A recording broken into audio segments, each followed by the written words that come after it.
Hello friends, welcome back கேபே ஸ்டோ channel நண்பர்களே. இன்றைக்கி இந்த வீடியோவில் ஒரு முக்கியமான ஆன்மீக பரிகாரத்தையும் ஒரு அதிரடியான ஜோதிட தாள்களையும் பார்க்க போகிறோம். ஸோ பார்க்குறதுக்கு முன்னாடி எதை பற்றி இது பார்க்க போகிறோம் அப்படிங்கிறத இன்ட்ரோவில் ஷேர் பண்ணுறேன். எதை பற்றி இது பார்க்க போகிறோம் அப்படிங்கிறத இன்ட்ரோவில் தெரிஞ்சுக்குங்க. 2026 ஒன் ஒரு முக்கியமான எச்சரிக்கையான நாள் ஆகஸ்டோடைய 27ஆம் தேதி வருகிறது. அன்னைக்கு ஆவணி மாதத்தில் கரெக்டாக 10ஆம் தேதி கிழமை வியாழக்கிழமை.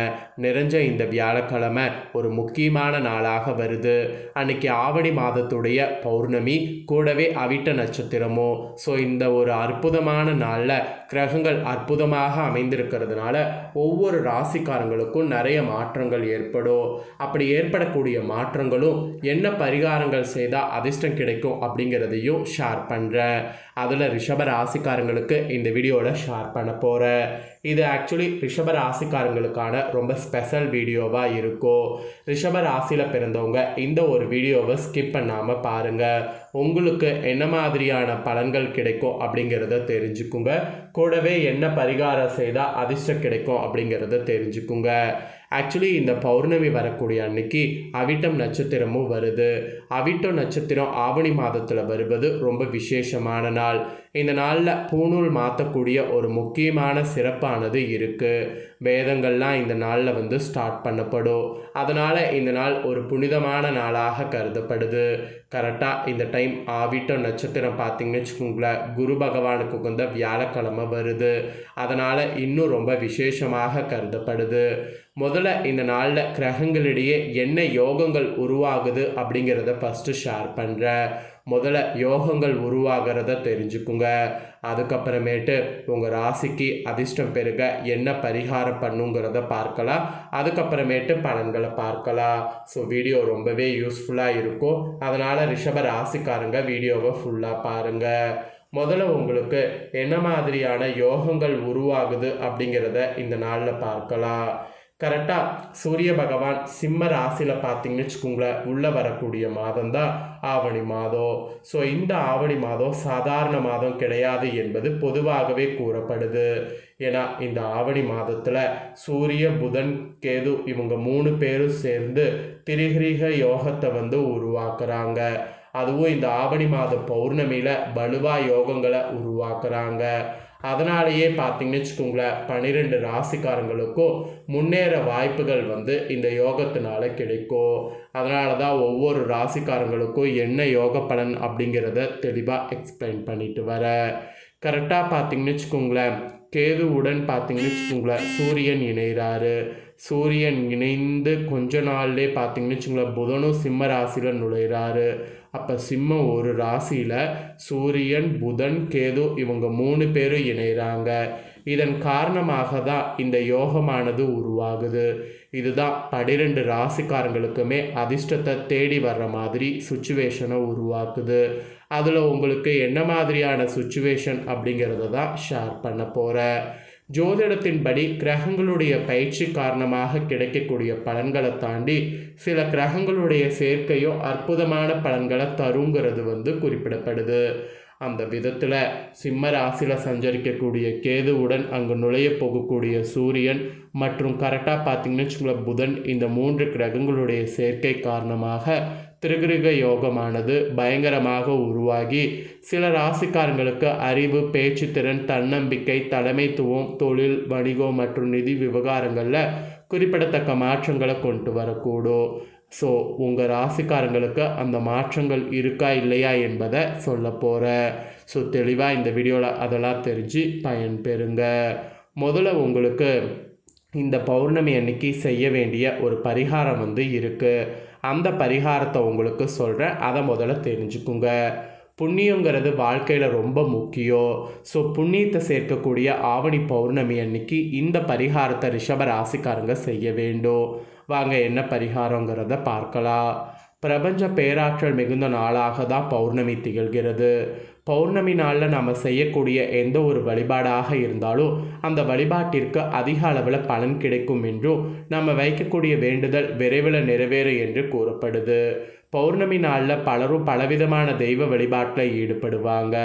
இஷ்ட தெய்வ வழிபாடு, குலதெய்வ வழிபாடு, பெண் தெய்வ வழிபாடு, சிவ வழிபாடு, சந்திர வழிபாடு, நாராயணர் வழிபாடு என்று பலவிதமான தெய்வங்களுக்கு உகந்த நாளாக பௌர்ணமி தினம் திகழ்கிறது.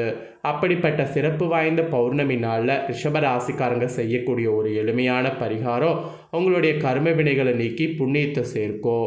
அந்த பரிகாரத்தை பற்றி இப்போ சொல்ல போகிறேன்.